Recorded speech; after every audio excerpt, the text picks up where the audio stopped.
ரொம்ப ரொம்ப டேஸ்ட்டாக மட்டன் வறுவல் குழம்பு எப்படி பண்ணலான்னு பார்க்கலாம். இது செய்கிறதுக்கு ஒரு பேன் சுடு பண்ணிக்கோங்க. சுடுனதுக்கப்புறமா கொஞ்சமாக ஆயில் விட்டுட்டு சீரகம், மிளகு, கொஞ்சமாக தேங்காய் சேர்த்துட்டு நல்லா ப்ரௌனிஷாக வறுத்துக்கோங்க.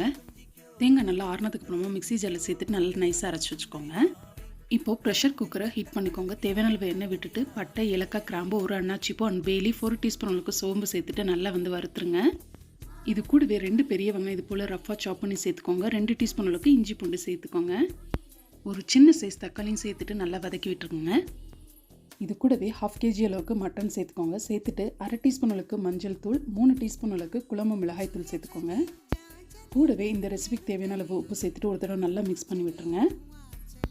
இப்போ இது கூடவே நம்ம அரைச்சி வச்சோம் இல்லையா பேஸ்ட்டு, அதையும் இப்போ நல்லா சேர்த்துடலாம். சேர்த்துட்டு ஒரு தடவை நல்லா மிக்ஸ் பண்ணி விட்டுட்டு தேவையான அளவு தண்ணியும் சேர்த்துருங்க. இப்போ க்ளோஸ் பண்ணி வச்சு ஒரு 5 to 8 விசிலுக்கு அப்புறமா ஓப்பன் பண்ணி பார்த்தீங்கன்னா ஒரு சூப்பரான வறுவல் குழம்பு ரெடியாக இருக்கும். தேங்க்யூ ஃபார் வாட்சிங்.